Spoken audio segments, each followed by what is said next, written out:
Welcome, ladies and gentlemen. You are listening to the Money Down Pod, episode number 3, the big episode number 3. I am Kayvon and Shawn alongside my guy, as always, Shawn White. This is the Monday recap of Week 7 NFL. Maybe hit on a little college football as well if we have time, but we'll definitely hit on college football later in the week. Shawn, how you doing, my guy? Doing well. That was a big day yesterday. I really enjoyed watching it, everything. Yeah, The man. Falcons came through, I see. You got a Look, rep? when you see a smile on my face like this, bro, it is a happy day. And I know you feel the same, like that's why it's perfect. When they lose, it's not just Monday that's terrible. I'm miserable until kickoff next Sunday. Like it leaves a stain, especially early in the season when you still feel like, you maybe have a chance to get a wild card spot, whatever. So when you get a win, even though it was ugly and even though our defense made Tua look like Tom Brady at times, we got to win. That's nice, Oh, yeah, that Victory Monday feels good. I'm on week 2 of it since we had the bye, so Bye. I got to keep going.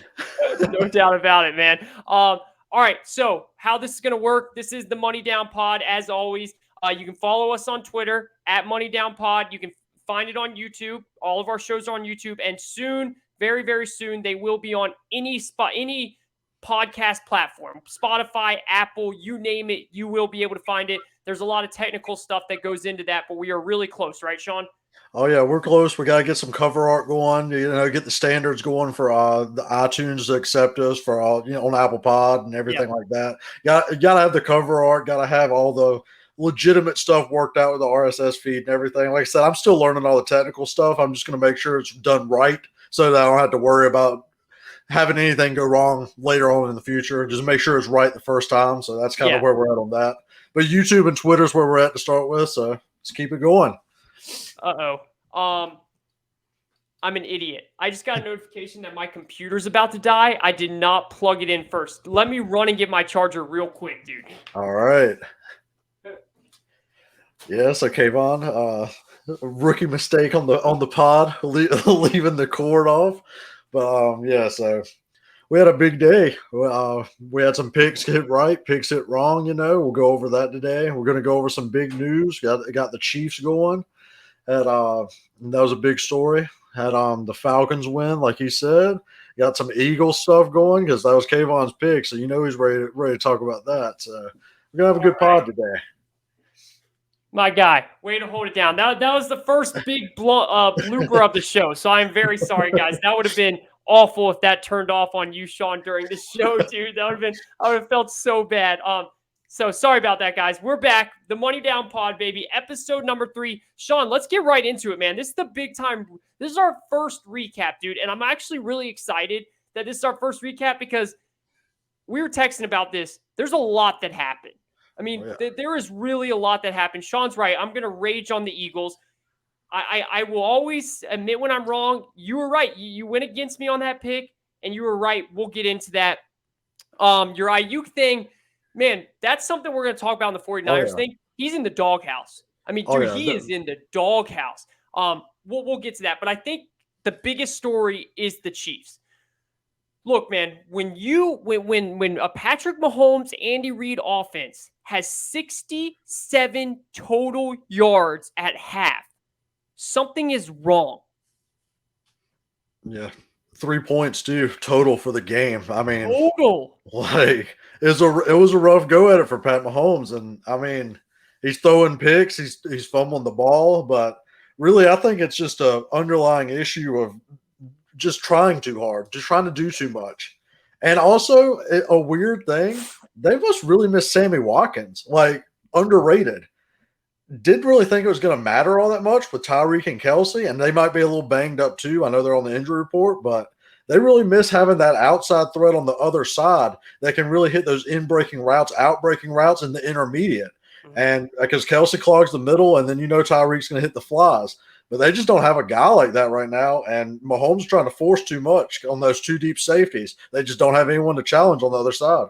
Yeah, which was so that I'm so glad because that's exactly my point of this. So my point is this. Look, and I went back and watched a recap of this game so I could really dive into this because I wanted to figure out, is this a Patrick Mahomes issue? Or is the luster, the shabazz of Patrick Mahomes, dude? Is it finally starting to wear off where he's just making mistakes? So this has nothing to do with Patrick, because I heard some people say it's his inability to read defenses. And I went back, he's not. He's reading defenses just like he was.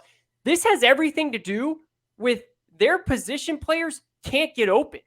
Dude, Tyreek Hill cannot get open anymore. Travis Kelce cannot get open anymore. These defenses are doing this where they hold the defenders. They just have an extra defender and they're holding them somewhere where it's causing a double team. It's causing a different type of coverage, just like you alluded to. And Mahomes is lost. He has no one to throw to. And maybe that goes into Watkins. Maybe that's why they tried to see if Josh Gordon could be that Watkins guy.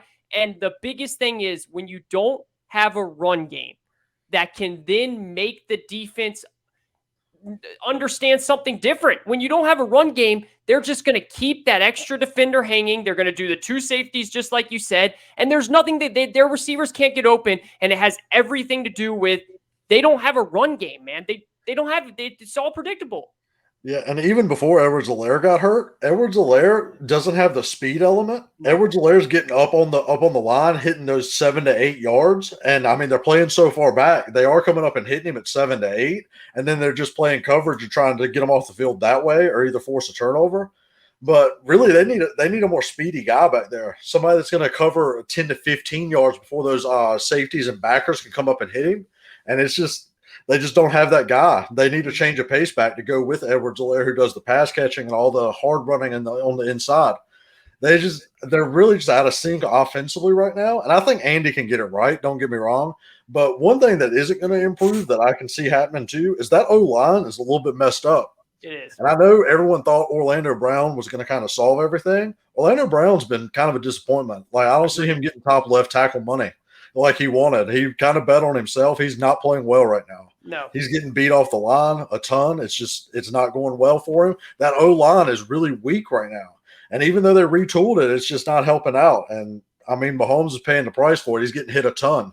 So, it's looking bad. It's looking really bad. And if I'm a Chiefs fan, I'm not just worried about this season. I'm worried about Mahomes getting hurt because he is getting destroyed back there. And the O-line goes back to, first of all, they're not good at pass blocking, and they're not very good at run blocking either. Even when Helaire was in there, I think your point about a faster, speedier running back is so crucial, though. But what it's doing is if you go back and watch the games, which me and you do, everything is second and long. Everything is third and long. So they know what's going to happen. Everybody knows if we know what's going to happen, then the defenses know what's going to happen on second and third and long. It just is so predictable. And I think this also, look, I know that they don't have the running back there, but I also think that this is where Andy Reid and Eric Bieniemy, they need to have some more patience, man. Even when the run game's not working, they need to keep hitting it. Like, I know it sucks as a fan base, Falcon. I hate when the run game's not working and we just go and we just keep going at it. But I understand it's the element of opening more things up. And they so quickly, I mean, a couple runs, 1 yard, 2 yard, they go away. They just stop trying. And then it just ruins everything, man. So it just everything is off right now, which brings me to this. And it's going to sound like a hot take, man, but I don't think they can fix it. I do not count them as a Super Bowl contender this year. If you want to say fix it as make the playoffs, maybe. I do not put this team in a Super Bowl contention right now. I don't put them there either, from what I'm seeing. Like I said, I like to see a little later in the year if they can maybe ratchet up some play calling and some defense. But right now, they're definitely. I think they make the playoffs for sure. I'm not saying they're gonna miss the playoffs. I think they make the playoffs for sure. I think Mahomes is on that kind of Aaron Rodgers level where Mahomes is just gonna carry you in there, even if he throws a bunch of picks, even if he has a bunch of turnovers. I mean, they lead the league in turnovers. He's still winning games. Like they still have wins on the board. It's just looking rough, and they really need to get that running game going, and they've got to be patient, like you said. They're just going to have to operate as a normal offense, which they're not used to doing. They're used to just constantly. There's Kelce for 20 yards down the middle. There's Hill for 40 down over the top, and they're used to just doing this constantly, no matter what. That's why we all loved watching them. It's why it was always so fun because it was automatic. Yeah, but ever since the Chargers put that two deep, actually ever since the Super Bowl when the Patriots put the two deep and just rushed with four and the O line couldn't block them, that's just been the formula ever since then. And can they beat teams that don't really have a good rush up front with their front four? Yeah, they'll still beat those teams because you just can't play zone on them. Kelsey will find a hole in the zone, Hill will find a place to go. But those teams that can just sit back two deep safeties, rush the four, and get to Mahomes, that's their kryptonite right now. And they've got to just be methodical in their play calling and their play design. And he's just got to take what's there. He's got to take that check down. He's got to take that 5-yard out. He's got to run the ball 3 yards, maybe convert a 3rd and 2. It's not what they're used to doing, but it's what they're going to have to do to win games right now.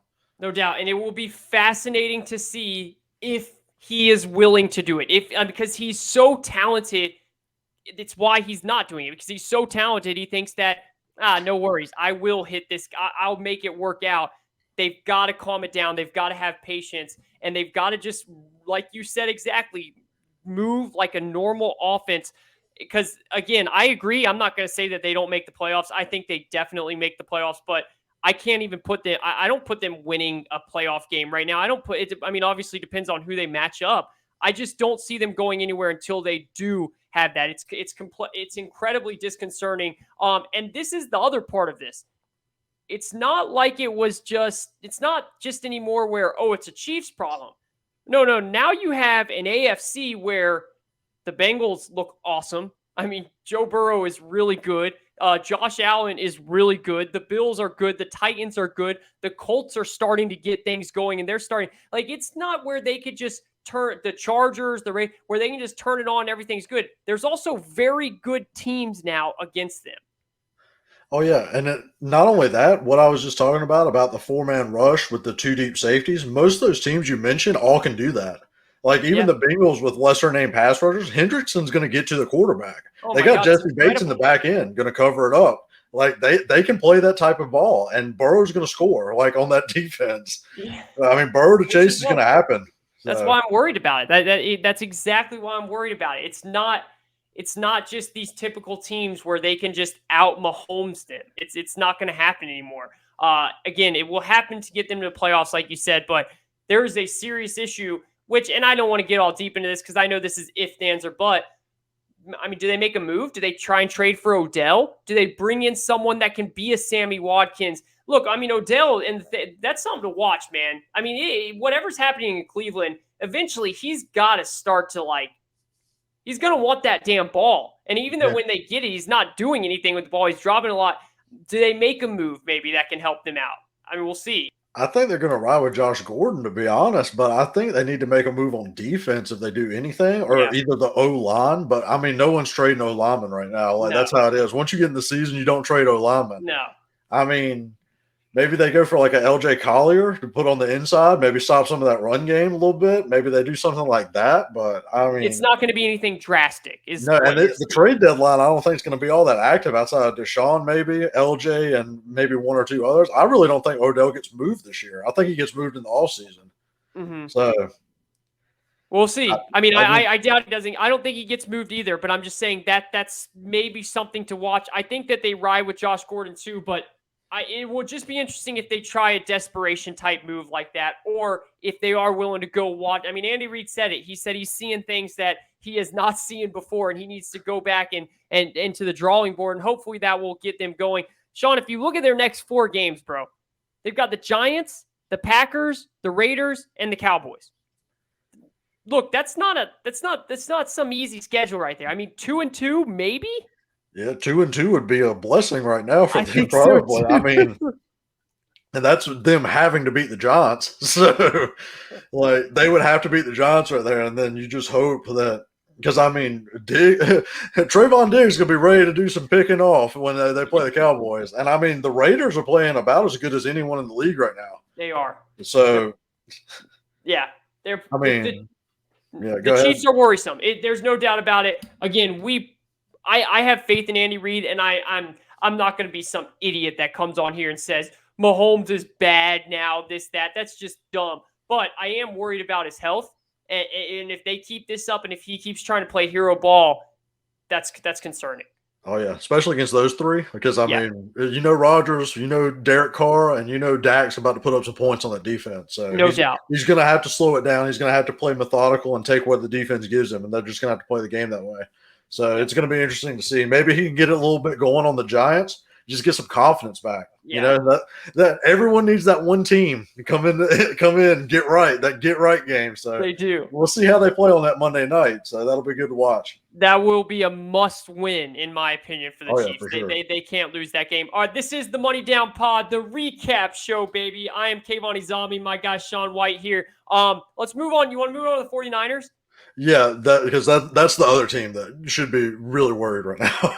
I think so too. And I think that, and we kind of talked on this, and you made a really good point last week when we did the show where you said some fans are not very happy with the way Kyle Shanahan, he's this guru, and everyone knows that, and he's a great coach, but things are a little odd there. And for me, man, and this is going to get a little deeper into it. This goes back to just how much they have botched their QB situation. I'm talking years ago, man. I'm talking about, first of all, 2 years ago, they denied Tom Brady because they made one Super Bowl run with Jimmy G that finally stayed healthy for the first time in his career. They thought that they were going to ride that over Tom Brady. I mean, that's out now. Like, that's facts. We know that they denied Tom Brady.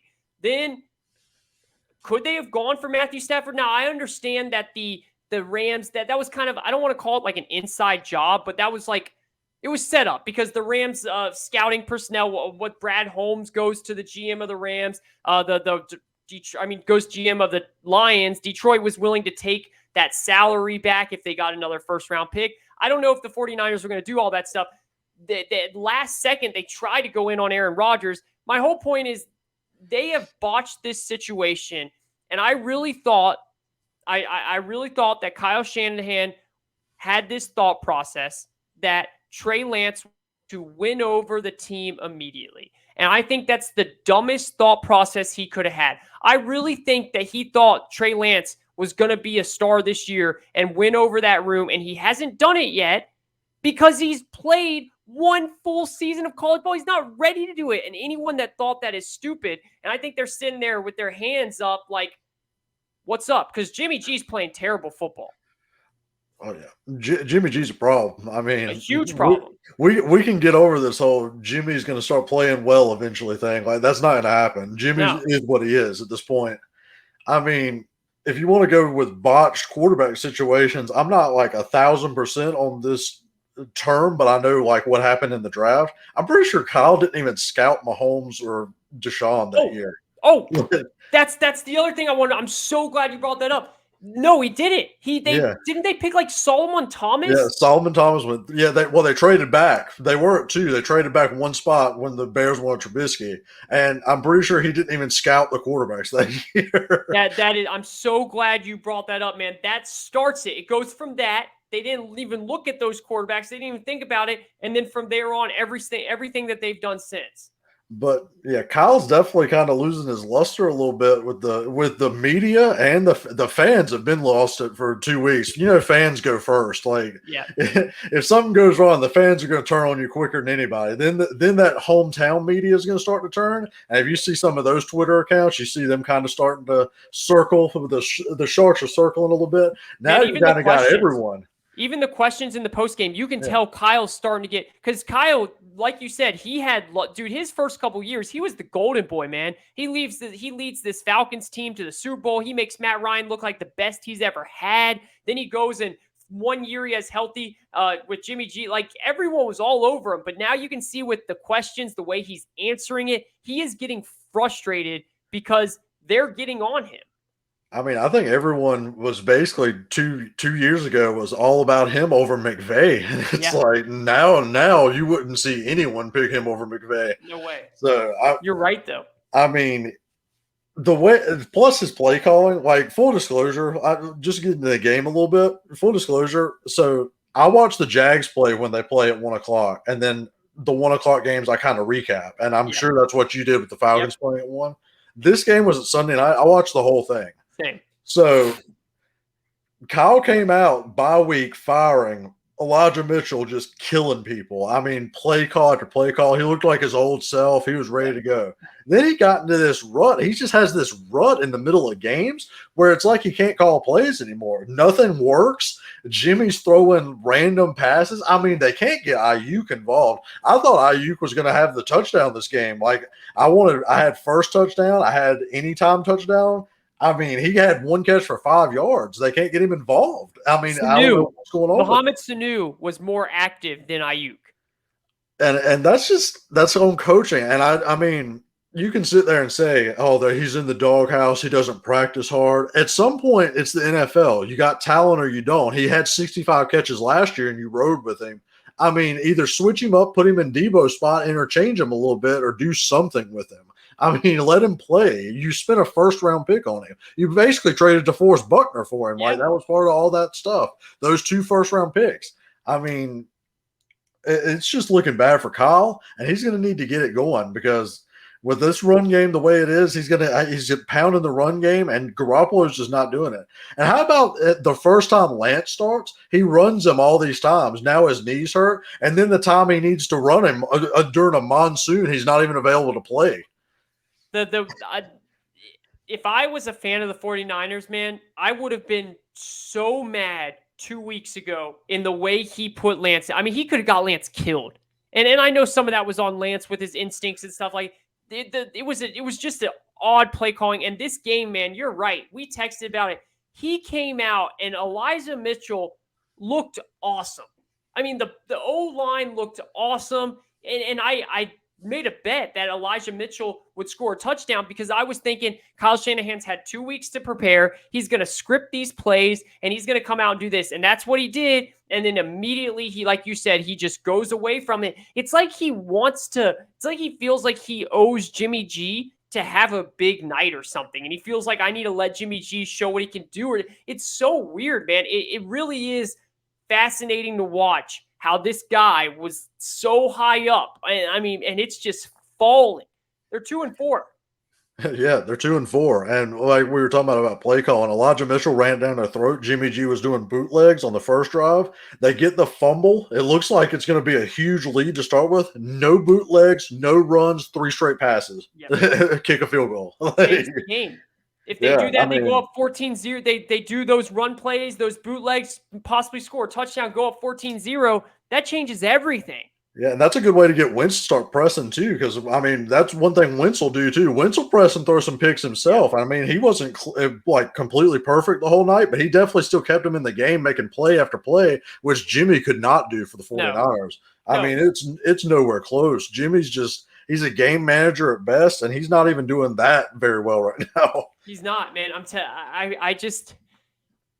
There's 2 thoughts. So first of all, one, it was very clear that Carson Wentz was the way better quarterback and that Frank Wright was the better coach. The game plan the Colts, we can get into this. The Colts are Quentin Nelson's. They're on the come up. They still have some issues, but their secondary still beat up and all that. But they're on the come up.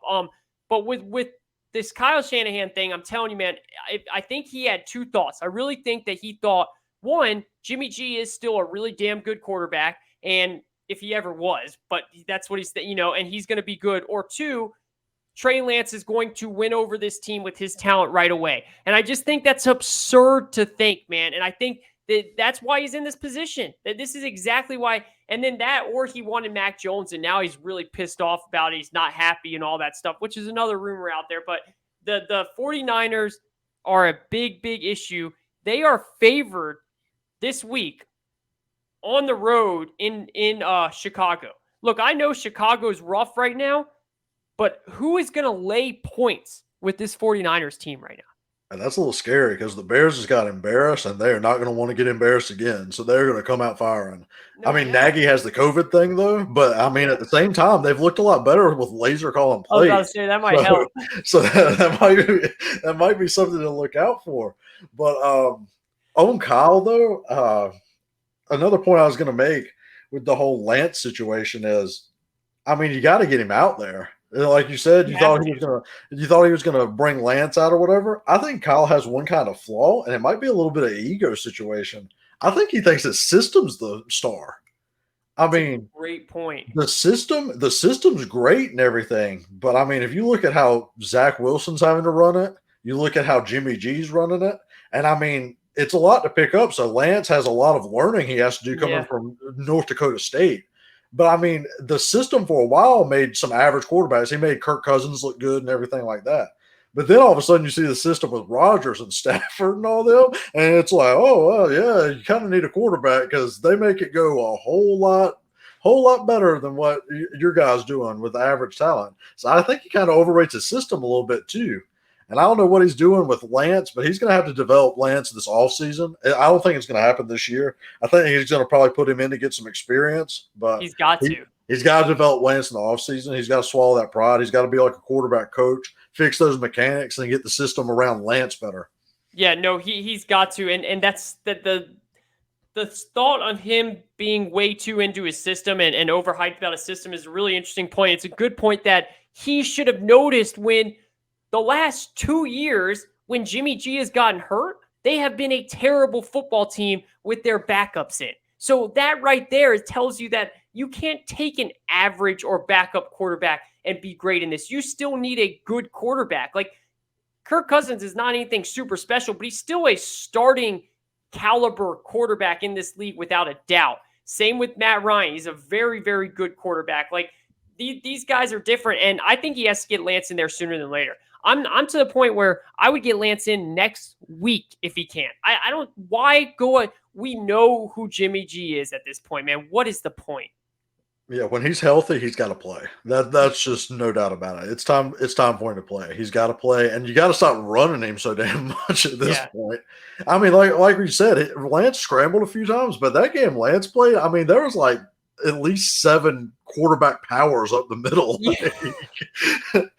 Like I know you're treating him like Cam Newton, but I mean, Cam at least was more elusive. Like Trey Lance is a straightforward runner like that. You're going to have him just running people over at this point. You're going to get him hurt. I mean, yeah, I was really shocked at that game plan. It's safe to say that the first 2 teams we talked about are in big trouble, but it's honestly, I think it's safer to say that the 49ers are in more trouble because at least the Chiefs have Mahomes. I mean, at least they still have Tyreek Hill and Mahomes, and at least they're trying to get them the football. He has someone that could be a star in this league in Brandon Ayuk, and he is not throwing him the football. I get Debo is good, and Debo is really good. And I get that even though they know it's coming to him, he is still catching these passes and getting open.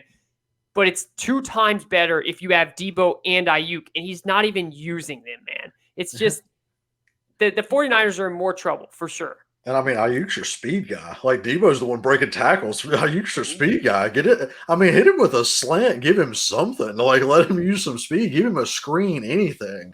I mean, get him involved. I don't know. And the worst part about it is the fact that he hasn't got him involved in so long. It's destroyed Ayuk's confidence. So you see the one time where he did throw it to him, they did a screen pass where they tried to block him forward. It was like a 3rd and 6. Ayuk dropped it. I mean, because he never throws in the ball. These guys, you got to give him the ball a couple times a game to at least let him get in rhythm. And you can't just expect, oh, the one time I threw it to him, he didn't catch it. See, told you I'm not going to go back to him now. It doesn't work that way.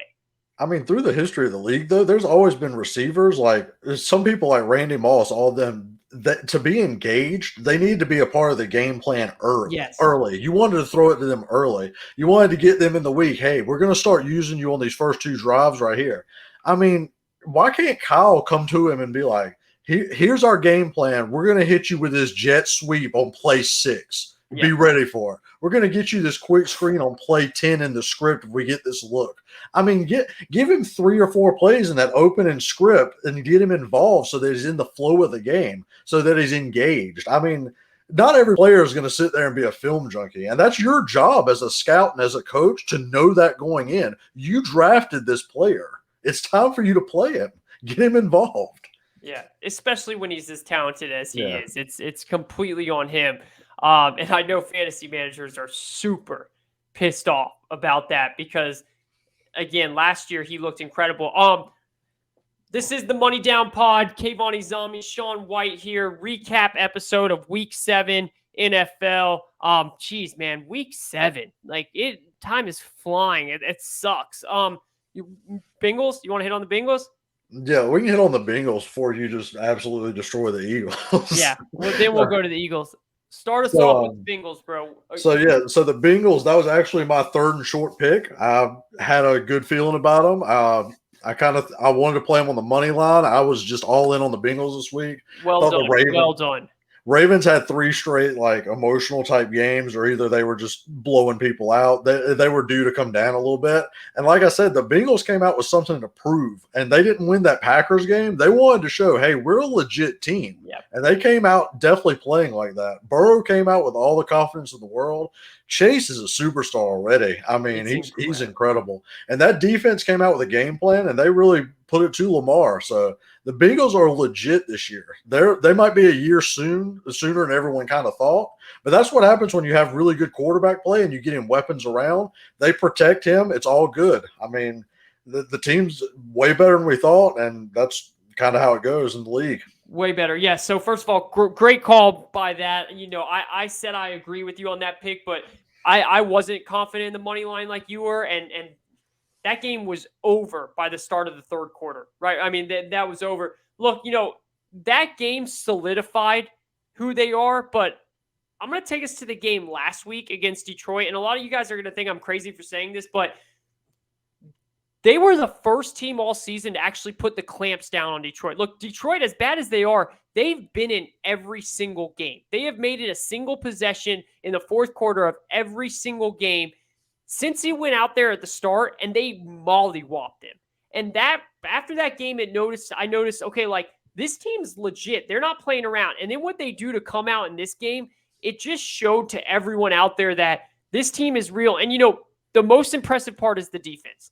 The defense is, and I have to give credit here. Look, I like to say that I'm a fair man. All right. You know, I like to be a fair man here. And in the past, I have ripped Cincinnati's owner, Mike Brown, because of his unwillingness to pay for, you know, he's one of those owners where you always hear that he's just kind of wants to make a profit and go home. He doesn't really care if they win that much. He just wants to make his money and go. He's not going to go spend a ton in free agency. He has the last 2 years went out and spent money in free agency. When you go out and get a guy like Trey Hendrickson, it changes everything. And they're actually spending money on defensive players. They're drafting well. Zach Taylor seems like he's coming along as a coach when a lot of people had him on the hot seat. And I know Burrows makes up for a lot of the issues that was there with Zach Taylor or is still there. But you just got to give credit to this organization. They're doing something different, man. It looks like they actually feel confident in who they are. They're spending the money. And this team's not scared of anyone. After the way they showed, they are not scared to walk out and play the Ravens, to walk out and play the Chiefs or the Titans. They are going to walk out there and feel like they can win this game against any team that's out there, and that's a dangerous team. Oh, yeah. And just to touch on Burrow a little bit, I think that's the whole key to all of this. I think Burrow is just that guy. And yeah. I mean, there's some people like that. I hate to throw around the term, oh, he's a winner. I hate that. But when you throw up the whole winner thing combined with talent, then you've got something right there. Yeah.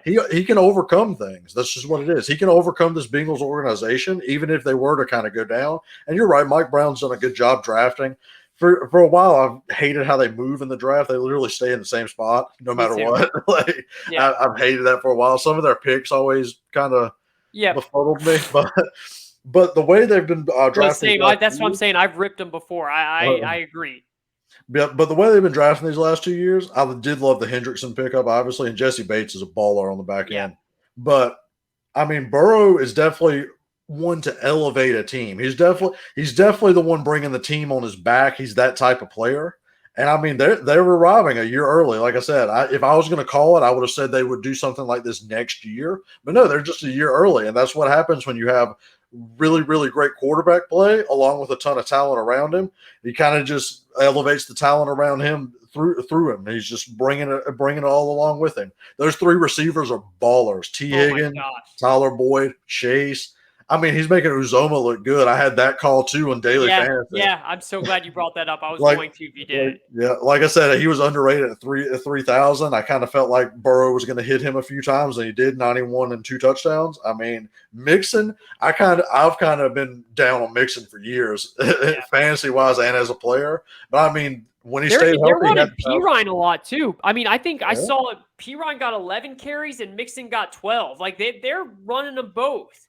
Well, I mean, they always kind of do that with the backup. Yeah. I mean, Gio Bernard's been there for years. He always kind of did the split. It's just Mixon's always dinged, or either he's just always running. And I mean, the O line has improved a little bit, so he was always just running into fronts, kind of. Yeah. And it was like, come on, get your vision right, Joe. Like, bounce that outside, hit the hole correctly. But he looks like he's doing that this year, and it's a lot more defined. It's because they have to cover on the outside 3 great receivers, and Burrow's got them going empty a lot of the times. I mean, the offense is legit. That's got a lot to do with how Burrow reads defenses. So he's way ahead of his time at 2 years. Yeah, he is a he's a player that it's kind of hard not to like him. Just the way he possesses himself. He's just a confident dude, but it's not like it's like cocky, you know. That's some swagger. Yeah, it's swagger. It's exactly swagger. And think about, man, the storylines this offseason, like training camp, preseason. It was Jamar Chase can't catch a ball to save his life.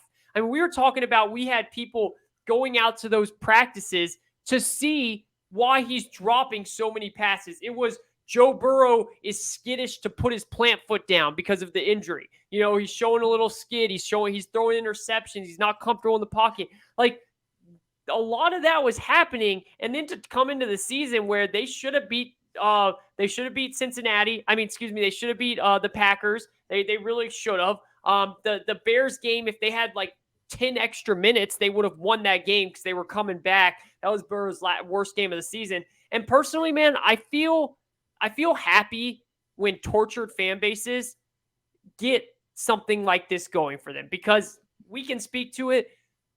We know what a tortured fan base is like. And when you go through that as a fan base, you got to feel happy for a team and the Bengals have been a tortured fan base. I mean, they have not done a lot of winning. I get they had a couple years with Andy Dalton. They never won a playoff game. So it doesn't really, I feel happy for the Bengals right now. I feel happy for their fan base.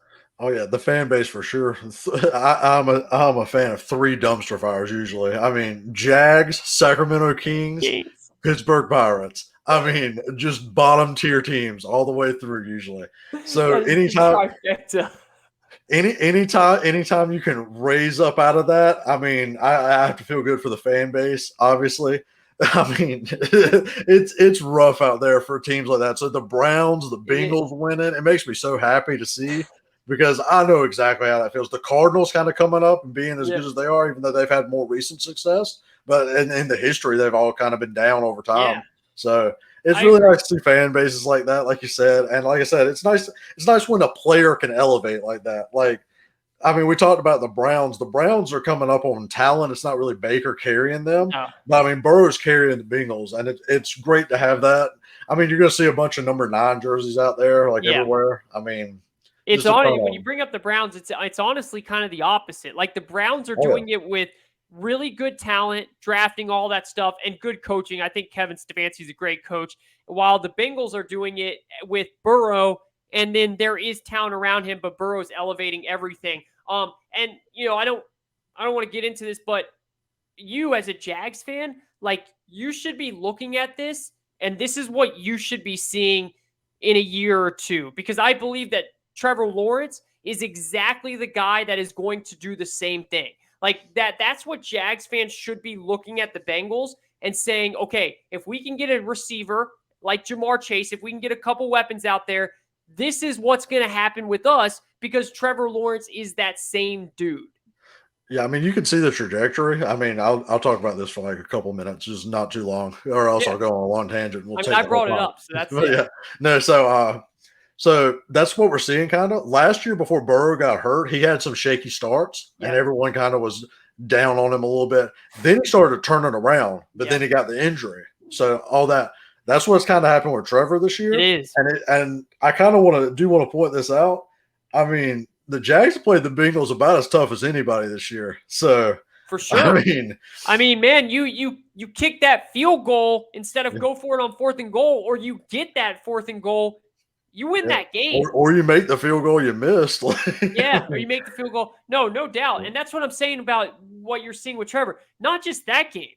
I mean, you guys were beating the Cardinals at halftime. And then the Titans. The Titans was a one-possession game, and Trevor had a couple picks that game too, and it was still a one-possession game. And I know some of those picks weren't on him. I'm just saying, like, and I know you know this, but other Jags fans out there, and just other fans in general, when you hear what Shawn's saying about a player that is bringing up talent, like, this is the replica that you should see. Like, the Bengals, though, did a good job because they realized that they have this guy in Burrow, and they went out and said, when everyone, and me included, bro, was saying they should draft Penei Sewell.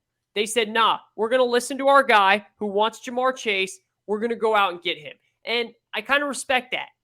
I think that that's working for them clearly, and I respect that. The Jags now have to do the same. They got to bring in another receiver to go with Laviska. They've got to do stuff, but they know the guy's there. The main guy is there. Yeah, honestly, I think they just need to trade for one. They need to trade for a true number one and then move everyone down the slot. It'd be like, all right, then Viska's your 2, Marvin Jones is your 3, or vice versa, however you want to put them. And then if you re-sign Chark, because I believe Trevor has came out and kind of said they want Chark back. So if you re-sign Chark, then you have Chark at the 2, you move everyone down, you have a different number 1. Sneakily, I wouldn't mind having Odell because we need a deep threat. That's just me.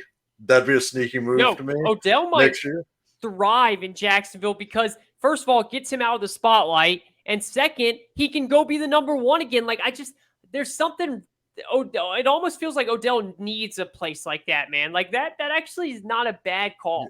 Yeah, it's like, I kind of feel like the Jags are definitely going to be in on an Odell or a Michael Thomas who's kind of disgruntled, or a Mike Williams in free agency. Thomas out of this division, please. Take I feel like they're just going to be in. I mean, Urban's kind of sneakily came out and been like, yeah, kind of trying to build it like the Cardinals did. And if you look at it, that year 2, that's when they traded for Hop. And I mean, ever since then, Kyler's been kind of balling. So that's kind of what you want to see. You want to see that trajectory go up in year 1. You want to get the guy a true number 1 threat in year 2, and then just let him go out and ball, let him keep playing. So that, I mean, as a Jags fan, definitely the future is bright. This is definitely what I kind of imagined when I was hoping we'd lose games last year to get Trevor. So this is what I imagine. And I mean, the Bengals are living the dream right now, having Burrow come out like that, because I mean, when stuff like that happens, when you have a quarterback, your possibilities are endless in the future, especially when they're on this rookie deal. The next 3 to 5 years, you kind of got to think, okay, we might have a window here. And that's very exciting as a fan base, especially one that's been in the cellar so long. So congrats to Bengals fans. I hope to be like y'all are next year or 2. So no doubt. And sitting pretty at the top, not just the AFC North, at the top of the AFC right now. Who would have predicted that going into it? I'm sorry. It just started pouring. I don't know if you guys can hear that rain, dude, but it literally just started coming down really hard. So sorry if that is loud or anything like that. But all right. So the Money Down Pod recap week 7 here. My guy Shawn White, Kayvon Izami right over here. So I want to get into the Eagles here, man, because the Eagles are a disaster. And honestly, yes, I did pick them, and that made me really mad. But I've been talking to you about this Eagles team for a while, honestly, man. Ever since what they did to Carson Wentz and the debacle and just the way that they went about that situation, it was terrible, man. And the fact that people really thought that Jalen Hurts was going to be better than Carson Wentz is insane. And dude, this is just, I really think that this is the most dysfunctional franchise in the NFL right now. I know the Jets have a running for it, but I at least I respect Robert Saleh. I don't know if he's a good coach. It doesn't look good right now, but I respect what's happening here.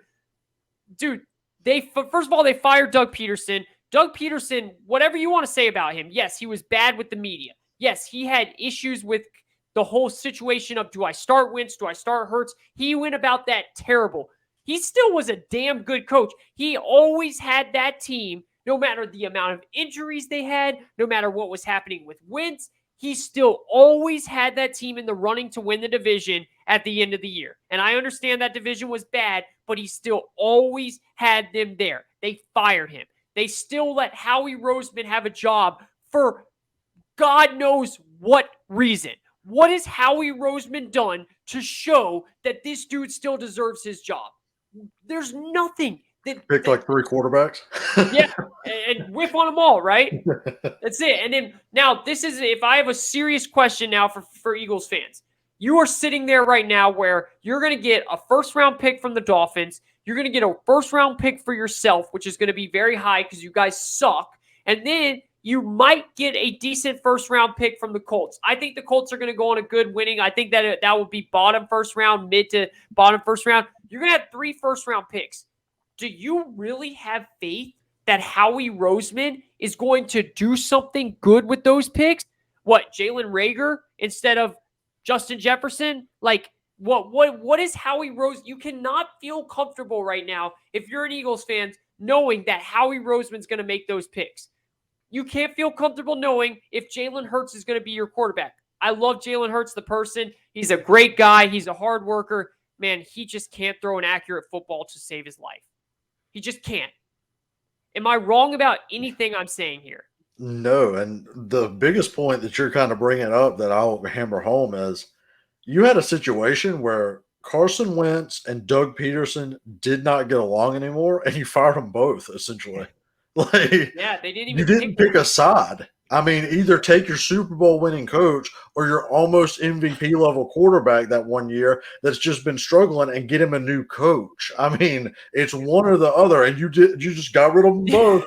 I mean, I've never seen anything like that. I mean, it's honestly astounding, and I don't understand that at all. Then you got Howie kind of making the Jalen Hurts pick after Wentz has already been through hell with Nick Foles as the backup. So you're just killing the dude's psyche at this point. So, and then you not only that, when you pick Jalen Hurts has always been a slightly inaccurate thrower. You're never going to fully fix that. This isn't a Josh Allen situation with arm tackle. This is he has an issue accurately throwing footballs and his arm's slightly weak. So it ain't like he can just power it through down the field. It's a bad situation, and I wouldn't trust Howie really to make these 3 first-round picks, if I'm being honest with you at all. But that's kind of how they're going to do it because they picked Sirianni up, and I believe they're just going to stay with it. And it's a dumpster fire of an organization themselves. They definitely crashed in that Super Bowl.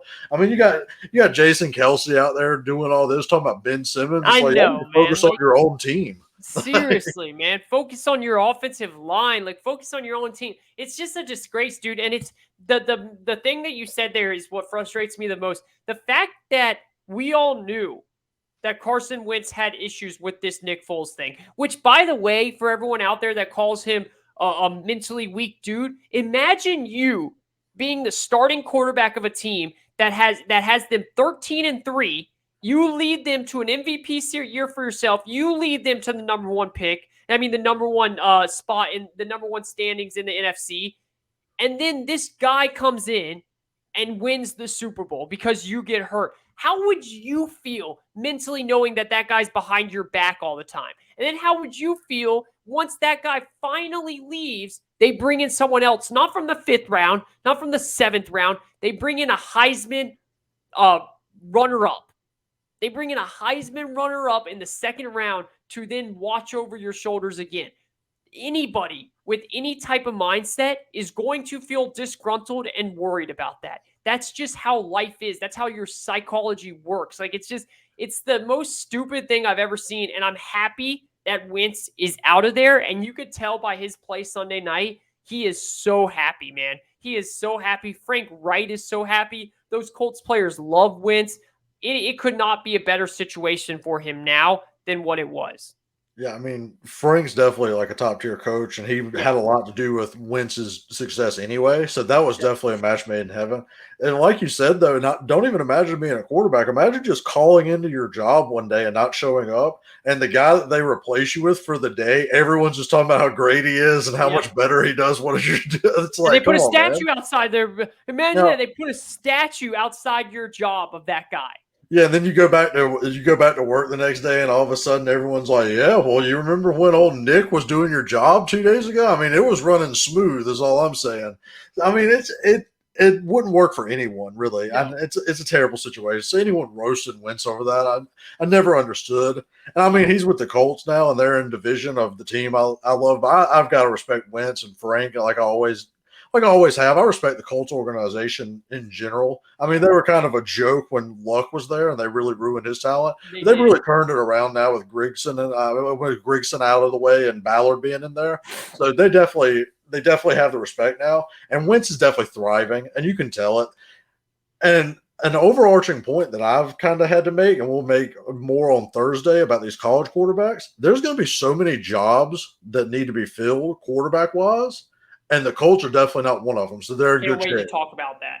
Yeah, the Colts are one that has the quarterback. They ain't going to have to worry about all these prospects that are real shaky. So they definitely are in a good spot now, and I'm sure if they could 9 times, 10 times out of 10, 100 times out of 100, they would trade for Wentz again and do this deal over and over because he's not the reason why they're losing games. No, it's definitely other factors. I mean, the dude had 2 bum ankles to start the season off, and yeah, no doubt about that. Everything is spot on there. I just wanted to get that out again. It's just like I hate to pile on you Eagles fans and all that stuff right now, but it is a joke of what's going on, and it's a joke that Howie is still somehow not taking blame for any of this. And he gets no heat at all. I mean, Sirianni's getting the heat. It's crazy. It's Sirianni and Hurts, and I mean, who drafted Hurts? It's Howie. But, yeah, and who hired Sirianni? It's Howie. It's all Howie. Like it all goes back to Howie. It's just an incredible thing that happened here. So. Shawn, what do you want to move on to now? Anything else you're thinking about here? I mean, the Raiders were dominant in that performance. Let's not forget about that. The Raiders are looking great with Gruden gone. So that's a Derek Carr thing. And I think Derek Carr's sneaky, like maybe MVP right now. I think this goes back to, and I'm not saying Derek Carr has what Joe Burrow has, but I think this goes back to your point of uplifting the team. Yeah. I mean, Derek Carr is taking a very tough situation with what happened in Gruden, and he is putting that team on his shoulders. He's taking all the responsibility. He's saying, guys, follow me, and he's playing his butt off right now. We have to remember, under Gruden, they started out well, but they were on a 2-game losing streak, and 2 ugly games, too. They couldn't do anything against that Bears defense. I mean, they couldn't do it. And I know the Bears have a decent defense, but the Bucs just put up 35 on them. Like, they couldn't do anything against them. And then they looked pretty bad in that Monday night game against the Chargers. Then John Gruden goes out. This team has been lifted, man. And they play for that interim coach. They clearly like him. And Carr is having a very special season. I don't see this stopping. Max Crosby's having a great season. Your old guy, Ngangwu, or Ngakoue, yeah. He's actually playing pretty well. Like it just feels like things are coming together. I wish they would get Ruggs more involved than just 1 or 2 deep passes a game. They need to get that going more. But overall, this team's good. Yeah, I just had to give the Raiders some props right there. And like I said, I feel like Derek Carr's a legit MVP candidate right now. But I do want to get to your boys. I know you've been itching to talk about them. So let's get to those Falcons real quick. With let's get to the Falcons. And then I do want to actually, and I forgot to tell you this on the pregame, so we'll just put this on the spot here. I want to talk about the Jets real quick because I think that was an embarrassment yesterday, man, because of them coming off a bye. And I understand Zach Wilson got hurt and stuff, but dude, that looked really bad. That looked, and I mean, Mac Jones, I was high on Mac Jones. I like Mac Jones. You shouldn't have a Mac Jones team as a rookie put up 54 on you. You should not have that happen. So we'll get into that real quick before, but yeah, let's go to my Falcons real quick. Hey, I got to glow. Look, we won. There are some serious issues here with the defense, man. And that it all goes back to the pass rush. We can't get a pass rush. The Miami Dolphins O-line has been the worst in the league. It's one of the reasons why Tua is struggling so hard. Tua has some issues, but when he is under pressure, he is a really bad quarterback. Y'all got pressure on him the week before, and he made some mistakes. When we got pressure on him, he made some mistakes, but majority of the time, he was not pressured at all, and that's why he was sitting back there throwing dimes all day. Dante Fowler's out. The Falcons do not have a pass rush, and that really worries me. But on the positive sides of it, Kyle Pitts is amazing. I mean, Kyle Pitts is an absolute amazing. I don't care if Xavier Howard is on him. I don't care if a linebacker is on him. He is winning his matchups in every spot of the field. He's got strong hands, man. I mean, this guy he can catch balls into traffic like I have not seen before in a rookie player. He might be the most exciting. The wins are great. I love winning. But just the fact of, and you know what is really pointing out to me? Matt Ryan trusts him more than he trusts Calvin Ridley right now. And we can get into this, man. And I do not want to do this to my boy Calvin. I love Calvin. I have a Calvin jersey. Calvin is not a wide receiver one. I am learning that very quickly this year. He's going to be up for money next year, bro. He's going to want $20 million a year. The Falcons cannot justify paying him $18 to $20 million. You cannot justify that. No, I agree. Calvin Ridley is a top tier grade A route runner. That's what he is. And Amari Cooper coming out was a lot like that too. Yep. But the difference is Amari, like that bigger body, I guess, and just the catch radius or whatever. Amari still somehow will like sneakily just go, oh yeah, that was 6 for 100, or like, oh yeah, he got like 12 for 119. Like he just sneakily has games like that. And Ridley just has too many drops, and for some reason just doesn't stem his routes hard enough sometimes, even though his routes are great. I mean, they're crisp, but he just doesn't come back to the ball after the route every now and then, and it just gets him into trouble. It's kind of strange thing. He was perfect. He was the perfect number 2 with Julio there. Oh, perfect. Because Julio would clear deep or either the intermediate, and Ridley's there just carving the man up on the number 2 corner, just killing him on the route. Yep. So he's just wide open all game and has 5 yards of separation.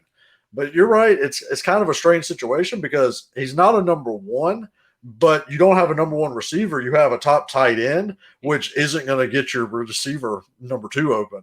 So you've kind of got to find either a deep threat to release that, or you've kind of got to find a number 1 receiver to go with him. And I don't know if I could pay him $20 million, to be honest. It's going to be a tough press. I feel like y'all might franchise tag him. Yeah.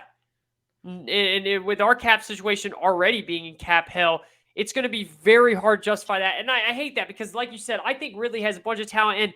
And the size thing, like, Tyreek Hill's a wide receiver 1. I mean, Antonio Brown is probably the same size, maybe even smaller than Calvin Ridley. He's a wide receiver 1. He's a great route runner. There's something about his hands. And the weird thing is last year when Julio was hurt, he played well. Like, that's why I was like, this guy could be a wide receiver 1. But this year, he's not showing it. Matt Ryan is clearly way more confident. The way I know Matt Ryan is so confident in Kyle Pitts, and this is so much to Kyle Pitts' work ethic and everything, he is constantly looking at Kyle Pitts in 2-minute drives to win the game. And to do that to a rookie shows everything about what Matt Ryan thinks in that guy. And that's special. I really, really am excited about Kyle Pitts, man. Yeah, Pitts is so legit. And I mean, God, the top of this draft, if Trevor keeps playing well, and then all of a sudden you go to Pitts at 4 and Chase at 5, oh my God. Crazy. But before Lance even gets out there and all that. And I think Waddle will be good too at 6. Yeah. Was he at 6 or 7? 7. 7. Yeah. Yeah. But going back to Waddle's a baller. It's just weird that Miami traded that much for Waddle and to be 1-6 now. Yeah. I mean, Miami's in a really tough. This is a disappointing season for them. But going back to how y'all's offense is and building it around Pitts, I was thinking about too.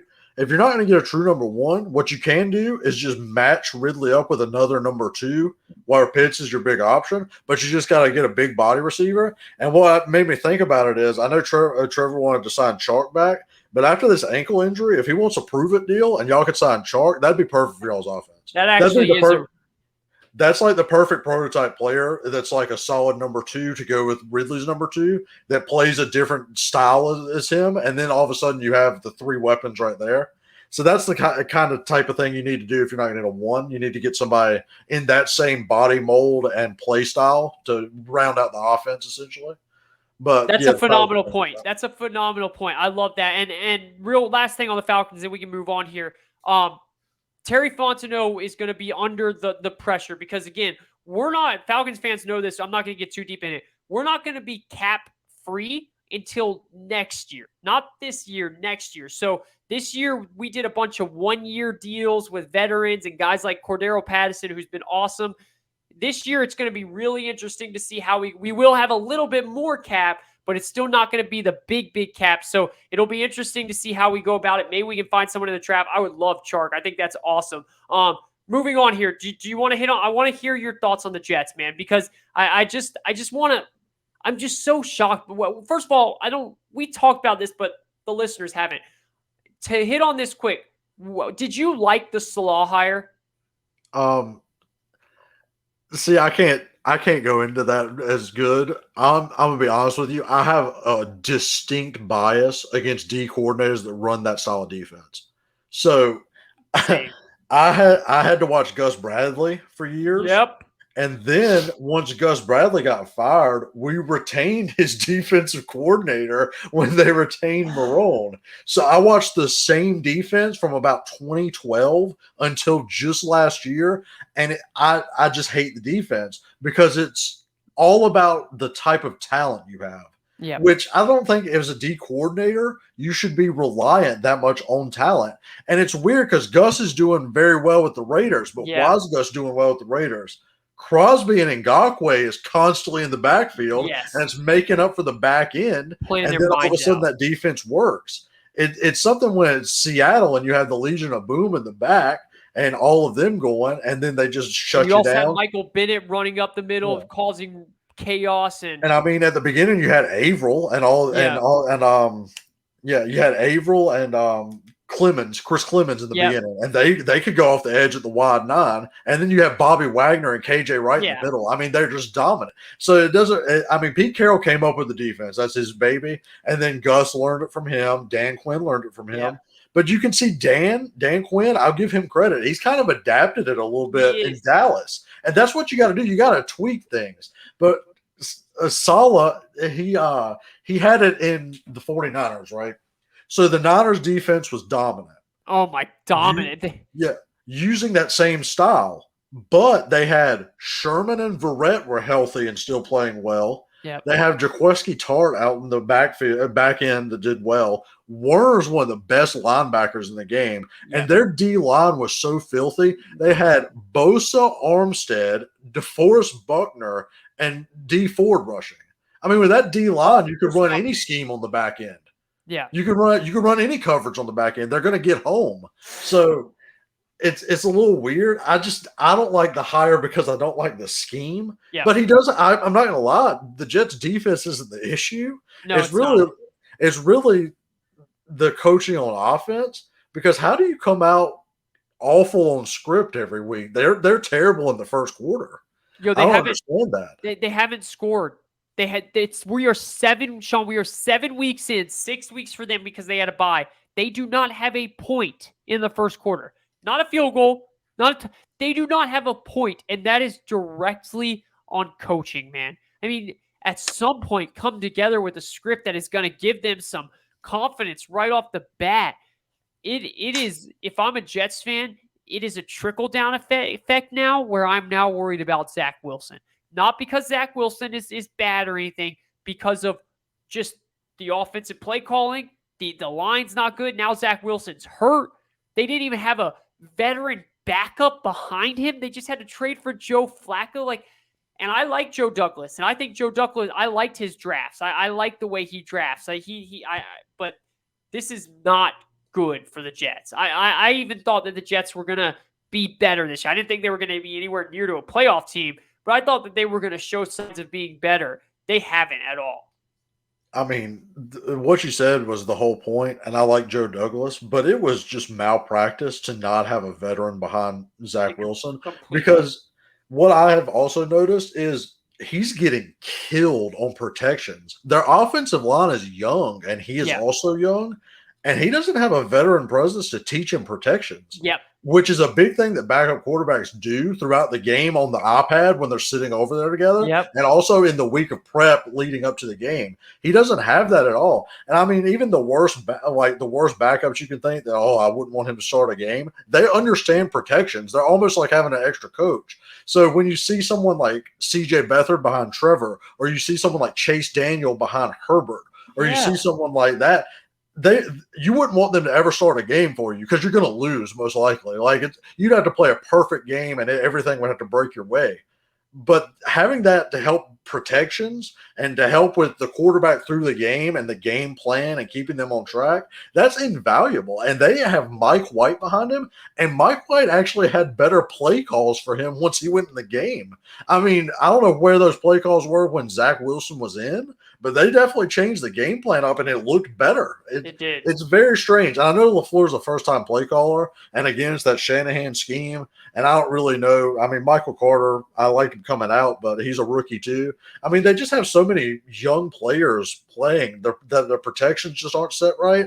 And then you have a young running back that's struggling to hit holes. You have a quarterback that is going from BYU. I mean, this step up in competition is just as massive as Lance's is. Yeah. I mean, it's a recipe for disaster, and I wasn't nearly as high on Mac Jones as you, and it's egregious to give up 50-some points to Mac Jones and the Patriots with those offensive weapons.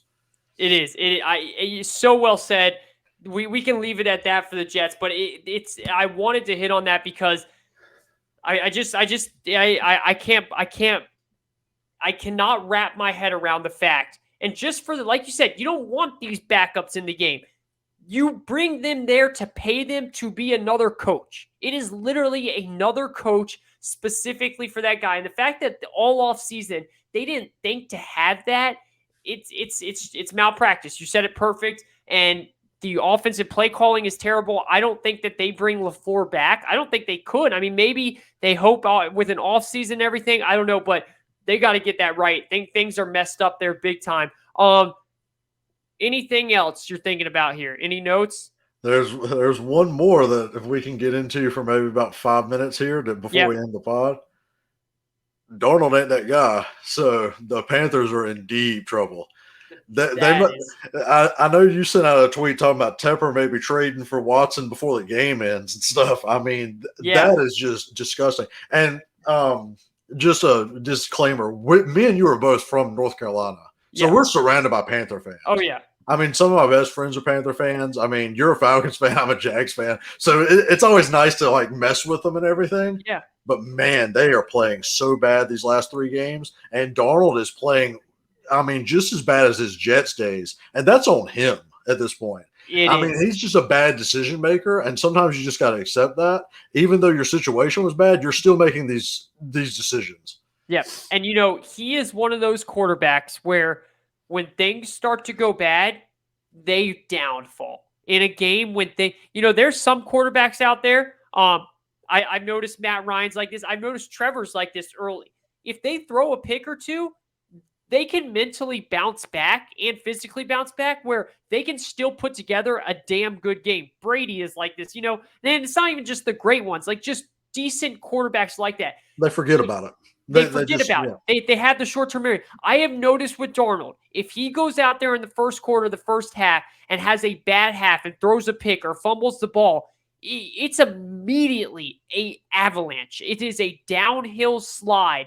And the fact that they benched him, dude, is a huge statement, especially with what's swirling around it with Deshaun Watson. I would be shocked if they didn't get back to North Carolina, back to Charlotte, right over the road here, and where the stadium is, and they didn't. And Tepper didn't immediately come up to Matt Rule and say, we got to get this done. We got to get this Watson deal done. I mean, Tepper is not a patient guy. Tepper said right when he bought the team, and they already picked up Darnold's option. So they have him on the books for, I think, $19 million next year. Yeah, 3 picks in the option, I believe. I think that's what they traded. And now he's going to go. I mean, look, maybe against our defense, he can have a confidence booster like Tua kind of did. But there is a really bad stuff. And the thing about Carolina, man, I'll be the first one to say it. They have a good roster. They have their defense is good. They're just on the field too much. Yep, they have a young defensive line, and they started this season out 3-0, bro, and they went for it. They traded for C.J. Henderson. They traded for homeboy at Patriots. Gilmore. What? Stephon Gilmore. Yeah, Stephon Gilmore. They clearly said we're going for it. We're 3-0, and now we're slowly seeing you're not going anywhere right now, because your quarterback's an issue. And the point about McCaffrey, which you made the other day, and it's a good point. It is a good point. He is much better with McCaffrey. That's a problem, though. Okay, if your play drops down a little bit because McCaffrey's out, that's fine. You can't be this dependent on one player. I mean, this is a Grand Canyon right now. Yeah, you cannot be this dependent on one player. That is a bad sign. Yeah, I mean, it's night and day without him out there, and that is a bad sign. I would like to make this point because I did make this pre-draft with you because we've been friends for a while, so we've been texting about stuff for a long time. Pre-draft, I like to do high-low comparisons. Yeah. My low for Darnold was Blake Bortles. Reminds you an awful lot about him. He's an awful lot like him. I'm not going to lie. I watched him play every game. Kind of look alike, too. I know. They're about the same size, and they're both kind of not natural throwers, and they both, when they make a mistake, it just becomes an avalanche. They just can't get over it.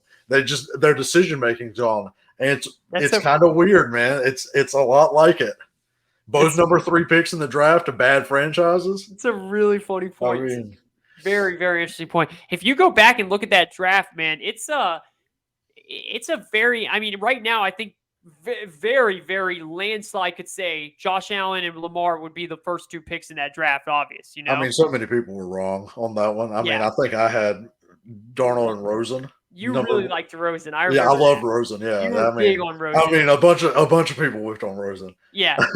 I think it was them 2. I think I had Josh Allen 3, Baker 4. Yeah. And then I had Darnold. Darnold was my favorite, but I also really liked Lamar. But Darnold was my favorite, and that's.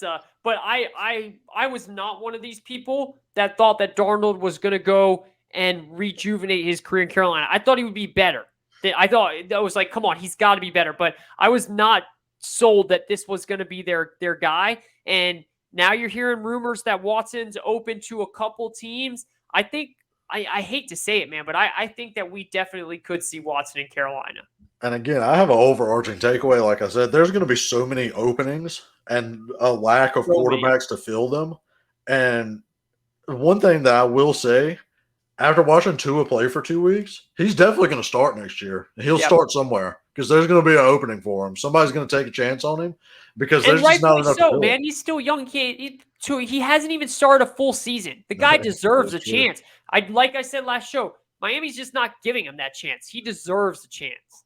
Yeah, so I mean, I don't know if Darnold gets another shot after the Panthers, but I don't know about that now. Like I said, we'll see. If Watson's going to be that first domino to fall, and I'm excited to see where he ends up because it feels like it's got to be either Carolina or Miami.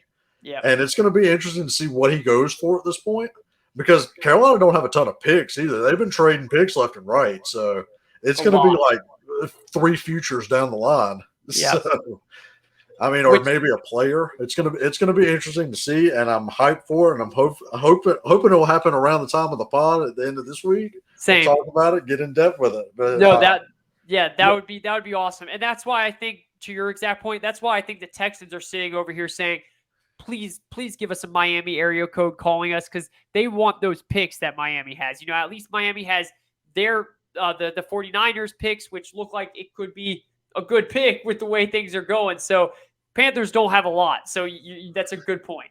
Yeah, I mean, unless they're going to give like McCaffrey up, which I highly freaking doubt. So it's like unless you're giving like a blue chipper to go with it, it's got to be a bunch of picks. And I'd be a little nervous to trade away all my draft capital on a guy that you never know might get suspended. But I mean, that's not something to get in on the legally stuff. But I mean, I think Miami's the right choice to do it. And like I said, I think Tua will end up going somewhere and having his shot. But like I said, that was an interesting weekend. I'm glad we got to recap that, and we're gonna keep this going because this is going great, going awesome, and it's fun to do. Yeah, man. No, this is our first recap, and it was great. It was awesome for us because there's a lot of stuff that we needed to hit on. And I'll tell you guys out there now, if we didn't hit on your team, we will. We're gonna eventually talk about all of these teams. It just is how the weeks flow. It's how the storylines are. We will be talking about. We're not this show that's only gonna talk Chiefs and Bucks and Patriots and all. No, we're Or gonna our teams. yeah, or our teams. No, we're gonna hit on everything out there that's relevant. You can guarantee that with us. We do really appreciate all of you guys tuning in, though. It means a lot to us. We hope we can get more and more as we go. Eventually, bring your comments, bring your questions. I promise you, we will answer them. We're going to be very active, interactive with our listeners. So be vocal with us. This is the Money Down Pod. I'm Kayvon and Shawn. That's my guy, Shawn White. Shawn, do you have anything to say before we head on out? Nothing. Just we're going to attack this week like the Lions did special teams this week, and we're going to go at it. So we'll catch you again. We'll catch you again Thursday. No doubt about it, man. We'll see you guys next week. I will be much better on my picks this week. All right, I'm feeling it this week. Shawn did great with his. We both did hit our college though. We hit our college picks. Yeah. NFL, and I did hit the Colts. You know, I had the Eagles and the Colts, but those stupid Eagles. All right, this is the Money Down Pod. I'm Kayvon and Shawn. That's Shawn White, excuse me. And we are here Wednesday. Wednesday we're going to record. It'll go out Thursday, so look out for us on Thursday for the college show. Friday for our NFL show, and we'll be going at it again. Yeah, and Wednesday, guys, it's gonna be a lot, pretty much all about college. It's gonna be really interesting because we're gonna have the full. This is the first Tuesday, I'm pretty sure, Shawn. I got to double check that the college football rankings come out. You know how they do that 8 weeks in? I'm pretty sure that it's either this or next week. But if it's we'll be diving into it. Yeah, we started just in time. Things start to heat up. I mean, we already see Alabama's already jumped over Oklahoma in the AP because Oklahoma laid a stinker against Kansas. Things are getting interesting, man. If you SEC haters are out there, you might want to close your eyes because Alabama might be scorching right back up there. But we're going to get into it on Wednesday. Once again, the Money Down Pod. Follow us on Twitter at Money Down Pod. That's my guy, Shawn White. I'm Kayvon and Shawn. We'll talk to you next. We'll talk to you on Wednesday. All right. Y'all have a good one.